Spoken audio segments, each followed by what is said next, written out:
வாயில் வச்சதும் வெண்ணெய் மாதிரி கரைகிற இந்த எக்கரை இட்லியை டேஸ்ட் பண்ணியிருக்கீங்களான்னு கமெண்ட்ஸில் சொல்லுங்கள். இந்த இட்லி மட்டும் இல்லை, பொதுவாக இட்லிக்கு மாவரைக்கும் போது எந்தெந்த விஷயங்களை கவனத்தில் வச்சுக்கணும்னு இந்த வீடியோவில் சொல்லியிருக்கேன். ஸோ வீடியோவை ஃபுல்லாக பாருங்கள். இந்த இட்லி செய்யறதுக்கு 3 கப் அளவுக்கு இட்லி அரிசி எடுத்துக்கோங்க. 4-5 வாட்டி நல்லா கழுவிட்டு தேவையான தண்ணி சேர்த்து 8 மணி நேரம் ஊற வச்சுக்கோங்க. 1/4 கப் அளவு உளுந்து எடுத்து நல்லா கழுவி தண்ணி சேர்த்து இந்த உளுந்தை ஃப்ரிட்ஜில் வச்சு ஊற வச்சுக்கோங்க. இது கூடவே மாவரைக்க தேவையான தண்ணியையும் ஃப்ரிட்ஜில் வச்சுடுங்க. அரிசியும் பருப்பும் நல்லா ஊறின பிறகு உளுந்துலேருந்து சுத்தமாக தண்ணியை வடிச்சிட்டு கிரைண்டரில் சேர்த்துக்கோங்க. 2 நிமிஷம் ஓட விட்டுக்கோங்க. இந்த பதம் வந்ததும் இதில் ஐஸ் வாட்டர் சேர்த்துக்கோங்க. தண்ணி சேர்த்த பிறகு மறக்காமல் உரங்களில் இருக்க பருப்பை வழிச்சு விட்டு மூடி போட்டுக்கோங்க.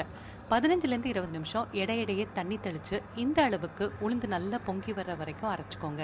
கொஞ்சமாக மாவு எடுத்து தண்ணியில் போட்டால் இந்த மாதிரி மிதக்கணும். உளுந்தை வழிச்சிட்டு இப்போது கிரைண்டரில் கொஞ்சமாக முதல்ல தண்ணி சேர்த்துட்டு அதுக்கப்புறமா அரிசியை சேர்த்து அரைச்சிக்கோங்க. ரொம்ப மையாக அரைக்காமல் இந்த மாதிரி கொஞ்சம் கொரகொரப்பாக இருக்க மாதிரி பார்த்துக்கோங்க. இதுக்கு ஒரு 20 நிமிஷம் ஆகும். 1 டேபிள் ஸ்பூன் உப்பு சேர்த்து நல்லா கரைச்சி இதை 8 மணி நேரம் நல்லா புளிக்க வச்சுருங்க. இப்போது இந்த அளவுக்கு இருக்க மாவு 8 மணி நேரம் கழித்து நல்லா பொங்கி வந்திருக்கு பாருங்கள், 2 மடங்கா. இந்த அளவுக்கு மாவு புளிச்சாதான் இட்லி நல்லாயிருக்கும். மாவு இந்த பதத்தில் இருக்கணும். இப்போ ஒரு பெரிய தட்டில் எண்ணெய் தடவி இதில் ஒரு 4-5 கரண்டி மாவு எடுத்து ஊற்றிக்கோங்க. மாவு சேர்த்த பிறகு லேசாக இந்த மாதிரி தட்டி விட்டிங்கன்னா சமமாயிடும். இப்போ ஸ்டீமரில் தண்ணி கொதித்த பிறகு இதை 5லேருந்து 8 நிமிஷம் வேக வச்சு எடுத்து இந்த மாதிரி 4ஆக கட் பண்ணி சர்வ் பண்ணுங்கள்.